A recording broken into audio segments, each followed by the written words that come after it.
Baik, mohon izin selamat siang, Mas. Izin saya di sini Tarunini Rahayu Pusutadewi bersama 3 orang rekan saya dari kelompok 3 akan mempresentasikan mengenai near shading on PVCs.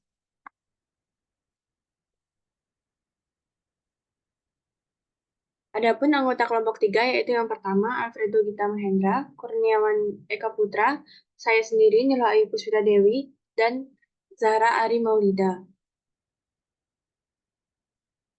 Selanjutnya, apa itu PVCs? PVCs adalah aplikasi perangkat lunak yang digunakan untuk perencanaan dan analisis sistem fotovoltaik atau PV atau sistem tenaga surya, di mana aplikasi ini dikembangkan oleh PVCs di Swiss dan populer di kalangan insinyur, perencana, dan konsultan yang bekerja di bidang energi surya.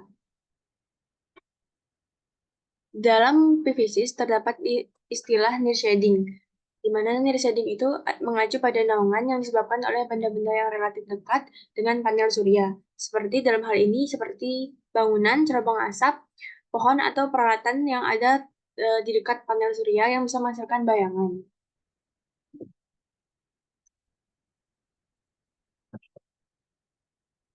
Selanjutnya ada near shading on PVCs, di mana di dalam aplikasi PVCs itu terdapat fitur near shading, yaitu fitur yang memungkinkan pengguna untuk mempertimbangkan efek bayangan dari objek di sekitar modul PV, seperti objek berupa bangunan, pohon, atau struktur lainnya. Adapun manfaat utama dari fitur near shading di PVCs ini adalah yang pertama, untuk keakuratan simulasi yang lebih tinggi, kemudian untuk optimisasi desain sistem, selanjutnya untuk identifikasi area yang berkemungkinan terjadi permasalahan, kemudian evaluasi efek bayangan seiring waktu, kemudian perhitungan kerugian akibat bayangan. Selanjutnya, meningkatkan keandalan proyek, pengambilan keputusan yang lebih baik, penghematan biaya, dan sebagai laporan dan presentasi yang lebih komprehensif. Terdapat 2 jenis kondisi near shading yang bisa terjadi. Yang pertama adalah near shading berbayang sebagian, di mana jika sebagian panelnya itu tutup, sebagian panelnya akan menerima sinar matahari dan hanya sebagian panel tersebut yang bisa menghasilkan listrik. Sedangkan bagian yang terkena bayangan akan kurang produktif dalam menghasilkan listrik, dan hal ini dapat menyebabkan hilangnya daya di panel yang akan berpengaruh. Selanjutnya, yang kedua itu ada panel yang benar-benar berbayang, di mana pada kondisi ini panel ini benar-benar teduh sepanjang hari, sehingga hal itu menyebabkan panel tersebut tidak bisa menghasilkan listrik sekecil apapun. Dan hal ini menciptakan zona mati di grid dan berdampak pada efisiensi keseluruhan sistem. Selanjutnya ada dampak near shading yang terjadi pada solar cell. Yang pertama itu adalah dapat mengurangi produksi energi di mana panel berbayang ini akan berkontribusi lebih sedikit untuk menghasilkan listrik ke jaringan. Hal ini menyebabkan penurunan total output energi sistem. Selanjutnya, dampak yang kedua itu adalah hotspot, di mana dalam beberapa kasus, near shading dapat membuat hotspot pada bagian panel yang tidak terkena bayangan. Hal ini terjadi ketika panel mengalami suhu yang lebih tinggi karena uh, pengaruh atau naungan dari area sekitarnya, sehingga degradasi panel akan dipercepat dan berpotensi lebih untuk mengalami kerusakan. Selanjutnya, dampak yang ketiga yaitu adalah pertimbangan desain sistem. Saat kita merancang jaringan panel surya, akan sangat penting untuk mempertimbangkan potensi eh, naungan apakah panel surya tersebut dekat dengan struktur seperti pohon, bangunan, atau hambatan lainnya. Di mana perangkat lunak yang dapat digunakan untuk mensimulasikan pola bayangan sepanjang tahun dan mengoptimalkan penempatan panel untuk mendapatkan sinar matahari secara maksimum. Selanjutnya akan dilanjutkan oleh rekan saya.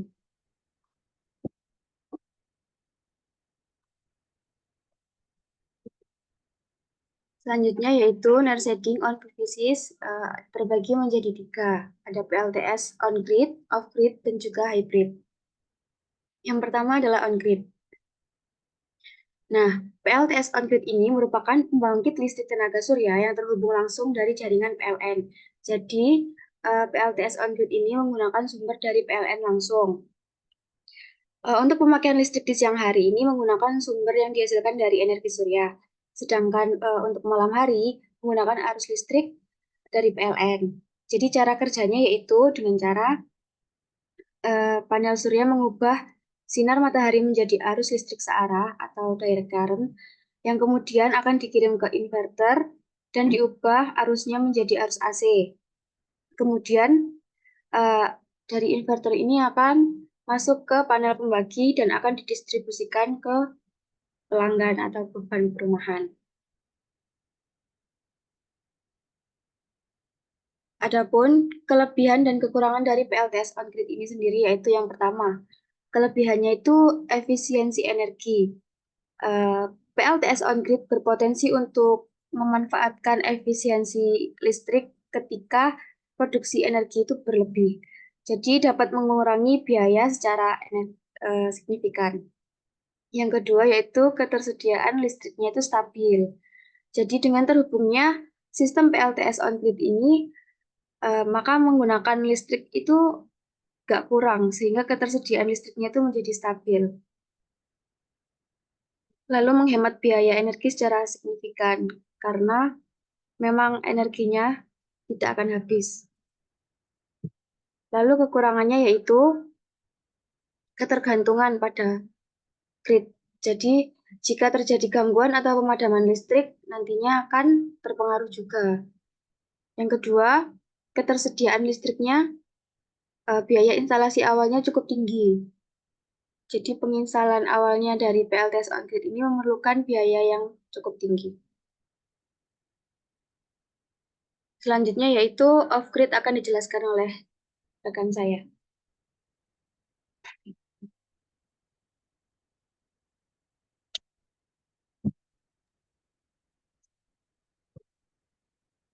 Kemudian untuk sistem PLTS sendiri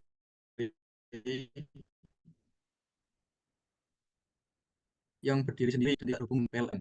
Sistem ini biasanya terdapat baterai, yaitu sebagai penyimpan energi. Ketika matahari tidak bersinar atau pada saat malam hari atau cuaca mendung, itu baterai. Kemudian kelebihan dan kekurangannya sendiri yaitu next slide.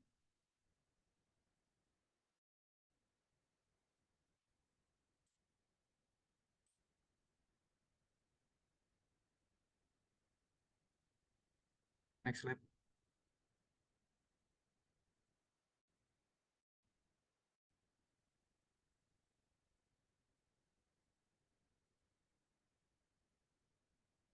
Next slide. Kemudian untuk kelebihan dan kekurangan dari sistem off grid. Untuk kelebihan dari sistem off grid yaitu kemandirian energi, yaitu di mana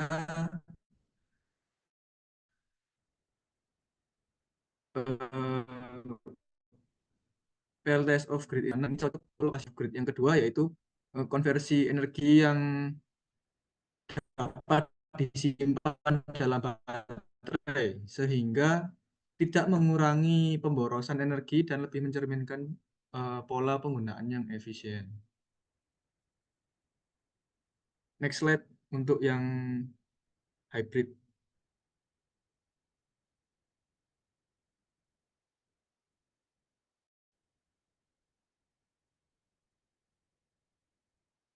Hybrid next.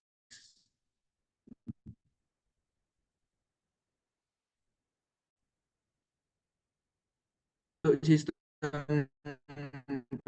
TS hybridnya sendiri ada di mana sistem ini menggunakan baterai tapi juga terhubung ke jaringan listrik dari PLN.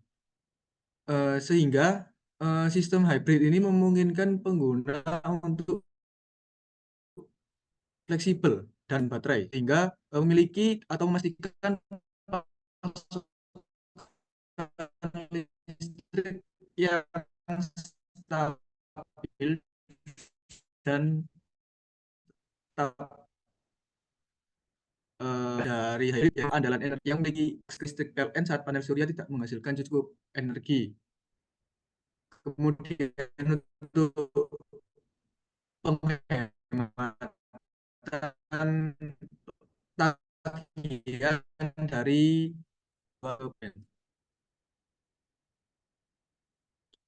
untuk biaya awal yang lebih tinggi dan untuk pemasangannya perlu persetujuan dari PLN. Untuk next selanjutnya akan dijelaskan oleh rekan saya. Baik, untuk kali ini saya akan menjelaskan tentang simulasi menggunakan aplikasi PVSys. Apa itu aplikasi PVSys sendiri? PVSys merupakan perangkat lunak yang digunakan sebagai proses pembelajaran dan aplikasi ini dapat terkoneksi dengan jaringan sistem on-grid, sistem standalone, sistem pompa, dan jaringan arus arah yaitu DC grid. PVC sendiri ini dilakukan untuk mensimulasikan ketika kita akan memasang panel surya di rumah ataupun di bangunan-bangunan lainnya.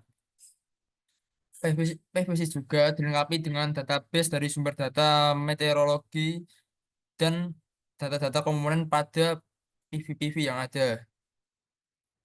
Baik, selanjutnya masuk ke aplikasi PVSys. Di sini terdapat fitur Grid Connect dan Standalone. Jika kita menggunakan sistem on-grid, maka kita memilih fitur Grid Connect. Dan jika kita menggunakan sistem off-grid, maka kita memilih fitur yang ada tulisan baterainya, yang dituliskan standalone. Lalu kita masuk ke dalam aplikasi. Slide selanjutnya.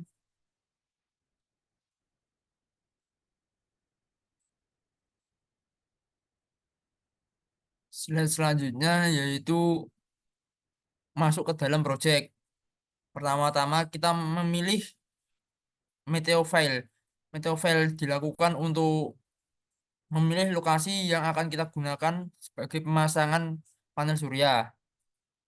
Di dalam meteo file tersebut, kita dapat memilih lokasi dengan mengklik tanda plus hijau di sebelah kanan. Di situ kita dapat memilih lokasi dengan berdasarkan longitude dan altitude yang didapat dari Google Maps ataupun Google Earth. Saat kita membuka Google Maps rumah kita, maka kita mendapatkan altitude dan longitude yang akan dimasukkan ke dalam meteo file. Jadi kita bisa menentukan dan memilih titik koordinat yang kita gunakan sebagai pemasangan panel surya. Lalu slide selanjutnya.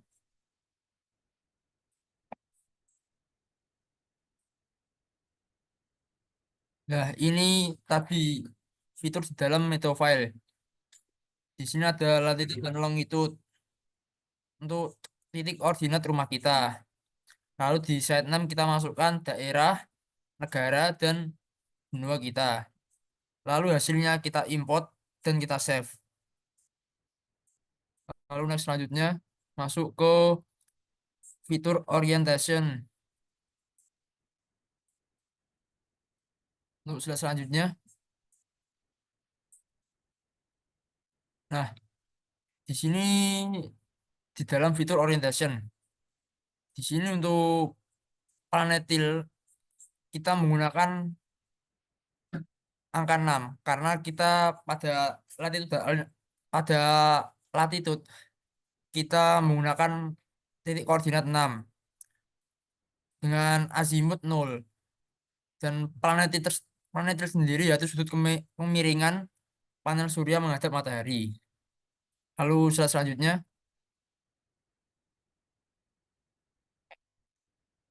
Di sini konsumsi daya.